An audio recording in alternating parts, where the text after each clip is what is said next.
सर्वांना नमस्कार. अर्जुन मयुरी पर्व नवे या स्टोरीचे 11 एपिसोड यापूर्वीच अपलोड केलेले आहेत. कृपया ते सगळे एपिसोड ऐकण्यासाठी आपल्या चॅनलला भेट द्यावी. मयुरीने अर्जुनरावांना आशूचा अभ्यास घ्यायला सांगितला आणि वात्रट अर्जुनरावांनी फारच भन्नाट रीतीने त्याचा अभ्यास घेतला आणि स्वतः मयुरीनेच त्याला तिथून हाकलून दिला आणि म्हणाली, तुम्ही अजिबात लायकीचे नाही पोराचा अभ्यास घेण्याच्या. आणि अर्जुनराव म्हणाले, पोराचा अभ्यास घेण्याच्या लायकीचा नाही, पण पोरगं काढण्याच्या लायकीचं तर आहे ना. आणि आता हे बोलणं ऐकून तर मयुरी चाटच पडली आणि म्हणाली, इतकं वात्रट कोण बोलतं का, तेही छोट्या पोरा देखत. मला ना तुमच्याशी बोलायचं नाही असं म्हणून ती फुगली. आता मयुरीलाही माहीत असतं की अर्जुनराव नेहमी असेच बोलतात, ते सुधारणारातले नाहीत, पण तरीही ती त्याच्यावर सारखी फुगायची आणि तो सारखा तिचा रुसवा काढायचा. कारण त्यांचं हे नातं आणि अख्खं आयुष्य असंच आंबट गोड झालं होतं, श्रीखंडासारखं. तिने त्याच्यावर हक्कानं रुसायचं आणि त्यानं हक्कानं तिची समजूत काढायची. यालाच तर नवरा बायको म्हणतात.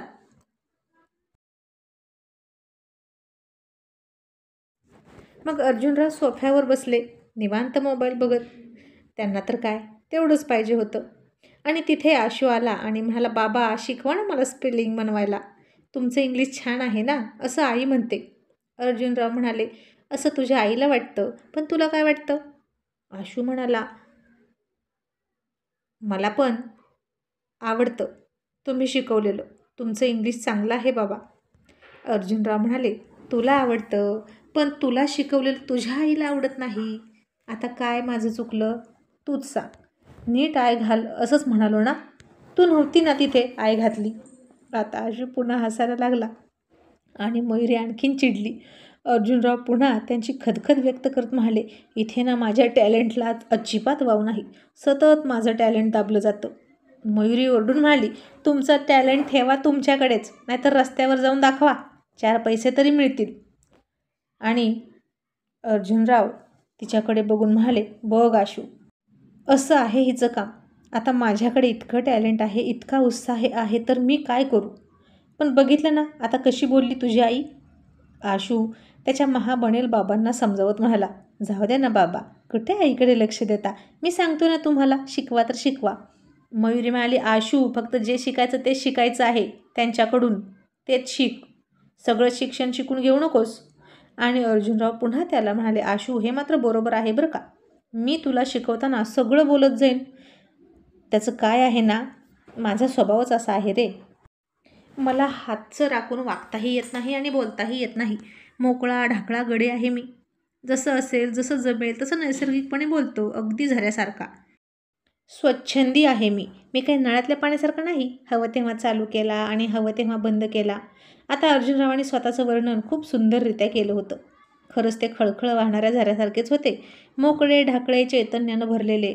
मग ते आशूला म्हणाले, पण तू मात्र जेवढं हवं तेवढंच घ्यायचं, नाहीतर माझं जसं आहे तसं घेशील आणि शाळेत जाऊन तसंच बोलशील.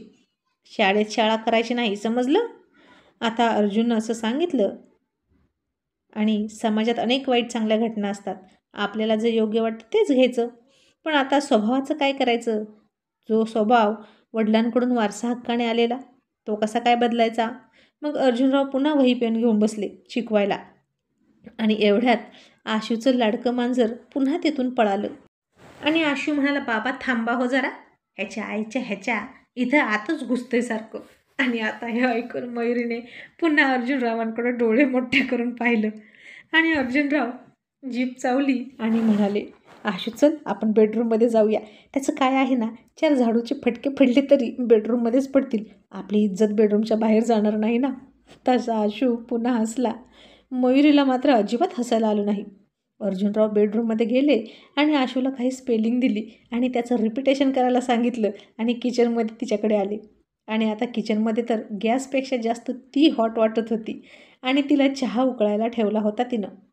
आणि त्या पातेल्यात थोडंसं वाकून बघितलं अर्जुनरावांनी आणि तिच्या तोंडाकडे बघून म्हणाले, अरे बापरे, नक्की कोण उकळतंय तेच कळेना. तसं तिनं तोंड फिरवलं. आता अजिबात हसायचं नाही यांच्या विनोदावर असं तिनं ठरवलं.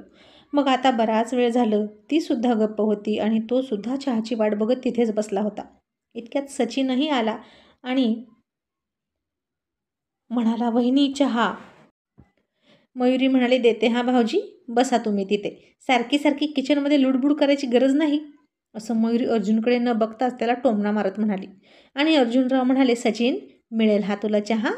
तोही अगदी कडक मिळेल. आणि बरं का रे सचिन, तुला आठवतं ना आपल्याला 10वीत 12वीत हॉट क्वेश्चन असायचे? सचिन म्हणाला, हो असायचे. तुला पुन्हा बोर्डाची परीक्षा देण्याचा विचार आहे का तुझा? अर्जुनराव म्हणाले, आता कशाची परीक्षा देतोस? इथेच किती मोठी परीक्षा चालली आहे बघितलंस का तू? आणि माझ्यासमोरचा हा हा हा हॉट क्वेश्चन सुटता सुटत नाही.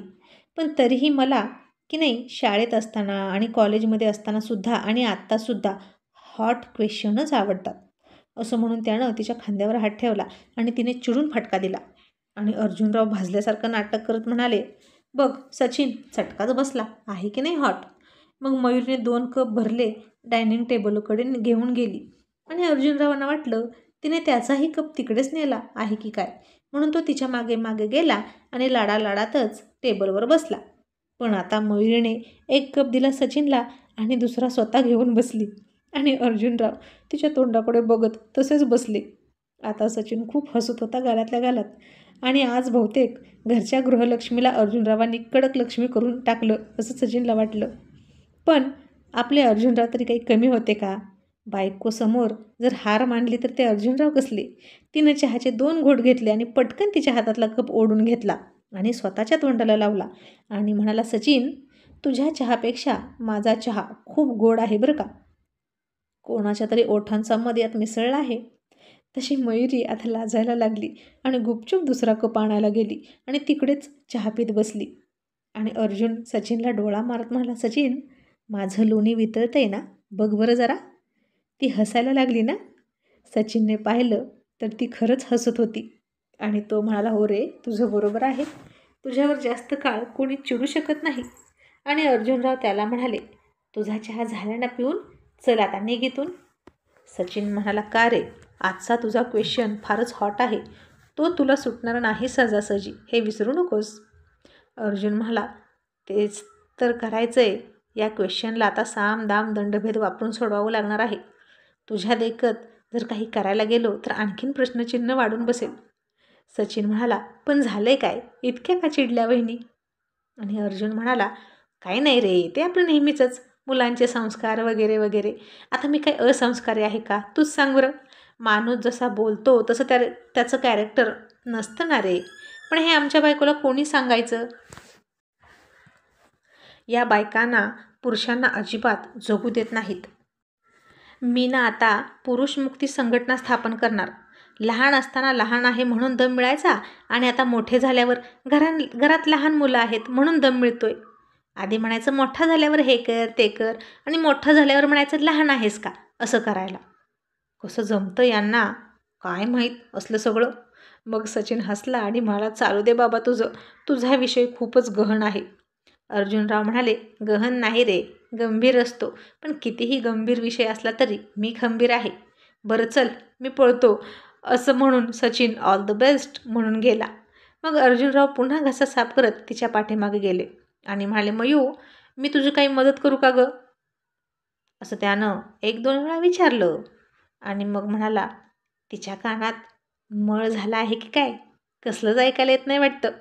अर्जुनराव वेळेतच बायकोचे कान झाडले असते तर ही वेळ आली नसती, असं तो म्हणाला. आणि तिने मोठे डोळे करून त्याच्याकडे पाहिलं. मग त्यानं तिच्या हातातला कोबी ओढून घेतला. तसं तिने पुन्हा रागात त्याच्या हातातून तो ओढला. आणि अर्जुनराव मनात म्हणाले, बाप रे, खरंच चिडली आहे ही. मग तो तिला म्हणत होता, मयू मी हे करू का, मयू मी ते करू का. आणि आता खरंच सगळं काम झालं होतं. पण नंतर पाठीमागून धुतलेले टेरेसवरचे कपडे तसेच राहिले आणि ती कपडे काढायला गुपचूप निघाली. तसा अर्जुन म्हणाला, अगं राहू दे, मी आणतो ना काढून. मग ती सुद्धा, आणताय तर आणा, असं मनात म्हणून तिथेच पुन्हा कोबी चिरत बसली. मग अर्जुनराव टेरेसवरून सगळे छोटे मोठे कपडे घेऊन आले आणि तिच्यासमोर आला आणि तिला हळूच म्हणाला, ए मयू, बघ ग हे बरं, हे डायपर तुझंच आहे का? की पाहुणा होऊन शेजाऱ्यांचं आपल्या टेरेसवर आलंय? असं म्हणून त्यानं तिला तिची अंतर्वस्त्र दाखवली आणि तिने त्याला आता खूप फटके दिले आणि हसायला लागली आणि म्हणाली, नालायक वात्रट कुठले. मग तिने सगळे कपडे हिसकावून घेतले त्याच्या हातातून आणि रूममध्ये ठेवून आली. आणि आता त्यानं तिला हसी तो फसी असं म्हणत घट्ट मिठी मारली आणि तिच्या गळ्यावर किस केला. तशी ती शहारली आणि हसायला लागली. मग जेवण झालं आणि मग ती म्हणाली, या रविवारी आशूचे केस कट करून आणा बरं. 2 रविवार झाले तुम्ही टाळत आहात. तो म्हणाला, मी नाही टाळत. चुकीचं बोलू नकोस. आशू टाळत आहे. मी म्हणालो होतो ना त्याला माझ्यासोबत चल, पण नको म्हणाला. आता वाढू दे केस आणि काय लागायची ती लागू दे. कंस काढायला आल्यावर बघू. तशी मयुरी हसली आणि म्हणाली, आता मुलासोबत असा हट्टीपणा करून चालेल का. तुम्ही 1 पट हट्टी आणि तो 2 पट हट्टी. मग तिने खिडकी उघडली. खूप गार गार हवा मस्त येत होती खिडकीतून. जून महिनाच होता. अजून पावसाला सुरुवातही झाली नव्हती, पण कुठेतरी थोडासा शिडकावा झाला होता आणि थंड वारा सुटला होता. ती त्याच्या मिठीत शिरली आणि म्हणाली, छान वाटते ना हो. आजची रात्र किती सुंदर आहे. इतक्या दिवसानंतर आजची रात्र खूप वेगळी वाटत आहे. आणि अर्जुनराव म्हणाले, हो ना. आणि यावेळी आकाशात सूर्यसुद्धा नाही, म्हणून वेगळी असेल कदाचित. तशी मयुरी पुन्हा खूप हसली आणि त्याचा गाल चावून म्हणाली, अर्जुनराव तुम्ही पण ना. कसं सुचतं हो तुम्हाला असं सगळं बोलायला. मग त्यानंही तिचा गाल चावला आणि म्हणाला, हे उपसत गुण असतात, कोणाला पण जमत नसतं. आणि ती म्हणाली, अय्या किती जोरात चावला, थोडासा हळू ना. आणि अर्जुनराव म्हणाले, रात्री करताना हळूहळू म्हणत नाहीस, तिथं मात्र आणखीन जोरात आ हा हू अशी पाखरं हाणत असतेस. इथे मात्र बरं हळूहळू म्हणतेस ग. तशी ती आणखीन लाजली आणि हसून म्हणाली, शी घाणेरडे कुठले, गप्प बसा. ते मला काही आठवत नाही. असले रात्रीचे एकांतातले विषय तिथंच सोडायचे, समजलं. ओके, सोडला विषय, पण बायको नाही सोडणार असं म्हणून अर्जुनरावाने तिला पुन्हा मिठीत घेतली आणि तिला गुदगुल्या करायला लागले. तशी ती खूप हसायला लागली आणि म्हणाली, बास ना आता, ही वेळ आहे का गुदगुल्या करायची. अर्जुनराव म्हणाले, अजिबात नाही. ही वेळ तर बरंच काही करण्याची आहे. पण तुला माहीत आहे का गं पिक्चरचं नाव. बोट लावीन तिथं गुदगुल्या. ती म्हणाली, असली पण नाव असतात का पिक्चरची. अर्जुनराव म्हणाले, अरे देवा, म्हणजे तुला काही माहीतच नाही होय. चल आता तुला तो पिक्चरच दाखवतो. ती म्हणाली, काही नको, असले पानसट पिक्चर मला नाही बघायचे. मग अर्जुनराव म्हणाले, बरं म्हणजे तुला बहुतेक इंग्लिश पिक्चरच बघायचा आहे. ठीक आहे, मग आता तुला आपला रिअल इंग्लिश पिक्चर दाखवतो. असं म्हणून त्याने लाईट ऑफ केली आणि पुन्हा तिच्या तोंडात तोंड घातलं. पुन्हा दोघेही त्या थंडीचा हळवा झंकार अंगावर घेतच एकरूप झाले आणि एकाच ब्लँकेटमध्ये एकमेकांना घट्ट मिठी मारून झोपले. मग सकाळी उठल्या उठल्या अर्जुनराव फॅक्टरीला जाण्यासाठी तयार होत होते आणि आरशासमोरच शिट्टी वाजवत स्वारी तयार होत होती. मयुरी आली आणि म्हणाली, अहो हा बायोडाटा पहा ना एका मुलीचा. आणि तो म्हणाला, मयू तू बरी आहेस ना.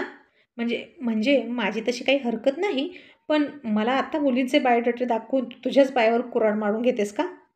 तिने त्याला एक फटका दिला आणि म्हणाले, अहो अर्जुनराव, जास्त हवेत उडू नका, जमिनीवर या. तुम्ही आता डेट एक्सपायर झालेले नवरदेव आहात. प्रत्येकासोबत तुम्हालाही घेऊन चढायचंच असतं का भोवल्यावर. जेव्हा आशूचं लग्न होईल तेव्हाही हार घेऊन उभा राहू नका भोवल्यावर, म्हणजे मिळवली. आणि तुमचा काही नेम नाही, तुम्ही तसं कराल सुद्धा. आणि अर्जुनराव खुश होऊन म्हणाले, वा, याला म्हणतात कॉन्फिडन्स. आता तुम्हाला खरं ओळखायला लागली. ती म्हणाली, बघा ना आधी ही मुलगी कशी आहे. आणि तिचा चेहरा बघितल्या बघितल्या अर्जुनराव म्हणाले, 1 नंबरची पाताळ यंत्री आहे, लफडेबाज वाटते. तसं मयुरीने हृदयावर हात ठेवला आणि म्हणाले, ओहो, काय सांगताय काय, तुम्ही ओळखता का हिला. अर्जुनराव म्हणाले, तिचं तोंड बघूनच सांगतोय मी. आणि हसते बघ कशी, एका कोपऱ्यात ओठांच्या, म्हणजे नक्की आतल्या गाठीची आहे. पण हिचं काय आणलं मध्येच. ती म्हणाले, अहो एका दूरच्या नातेवाईकांसाठी सांगून आली आहे ही. अर्जुनराव म्हणाले, लगेच रिजेक्ट करा. मयुरी म्हणाले, अहो पण मुलाला मुलगी आवडली आहे, आता काय करायचं. अर्जुनराव म्हणाले, मग आता त्याला म्हणावं बस बोंबलत, आणि लग्नानंतर हिसकं घालण्यापेक्षा आताच सावध झाला तर बरं. ही मुलगी एकत्र घरात टिकणारी वाटत नाही. ती म्हणाली, तुम्हाला किती कळतं हो मुलींकडे पाहिलं की. अर्जुनराव म्हणाले, मग माझा स्वभावच गाढा, अभ्यासच गाढा आहे.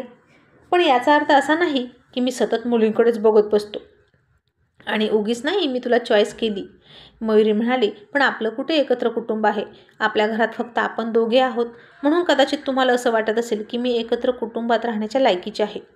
आणि तो म्हणाला, मयू तू स्वतःलाच नावं ठेवतेस म्हणजे माझ्या चॉईसवर डाऊट घेतेस का? अगं सक्की नसली तरी काय झालं, 4 जिवलग मित्रांचं कुटुंब आहे की. प्रीती आहे, तिचं कुटुंब आहे. इतक्या सगळ्यांना तू किती प्रेमानं हँडल करतेस. आणि सगळ्यात मोठी गोष्ट म्हणजे जिथं बायकांना सख्खा धीर खपत नाही तिथे तू सचिन आणि लताला सख्खे मानून आजपर्यंत बांधून ठेवलंस. त्यांच्या मुलीला आपलं मानतेस. एका शब्दानं कधी दुखवलं नाहीस. मग अशी तू जर आपली आणखीन मोठी फॅमिली असती तर चुकली असतीस का? अजिबात नाही. मला माझ्या मयूवर पूर्ण कॉन्फिडन्स आहे. आणि पुन्हा अर्जुनराव हळूच खट्याळपणा करत म्हणाले, आणि तुझं मन इतकं मोठं आहे, इतकं मोठं आहे की आणखीन 2-3 सवती तुझ्या या घरामध्ये ठेवायला तू तयार होशील. तसं तिने त्याला आता फटका दिला आणि म्हणाली, मला हरभऱ्याच्या झाडावर चढवून तुम्ही त्याच झाडाखाली स्वतःच्या प्रणयलीला रचताय का? मला माहीत आहे सारखे असे विषय काढून मी कधी हो म्हणते याचीच वाट बघताय तुम्ही. म्हणूनच ती ग्रंथाली मालती काय काय चाललंय.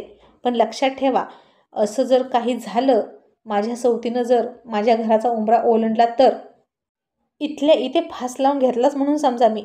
आणि अर्जुनराव डोक्याला हात लावून म्हणाले, झाली.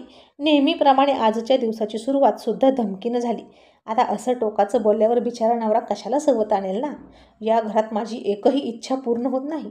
आणि आता मयूरने झाडू उचलला आणि म्हणाली, हो का, तुम्हाला तुमची इच्छा पूर्ण करायची आहे का?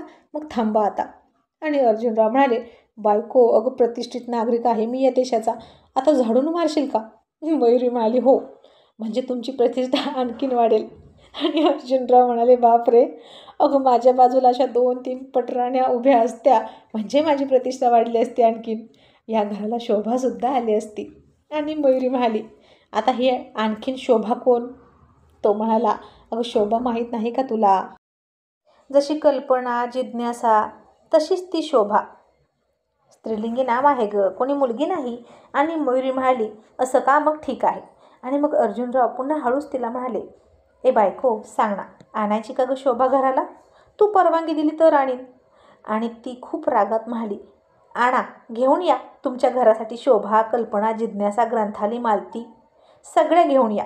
आणि अर्जुनराव पुन्हा निर्लज्जासारखे म्हणाले, मयू अगं तुझ्यासह या 5च झाल्या, आणखीन 2 राहिले ना. नाही म्हणजे 7 दिवसांसाठी 7 जणी पाहिजेत ना. म्हणजे कसं आठवडा आरामात निघेल. रोज एका गडावर चढायचं, काय मज्जा ना.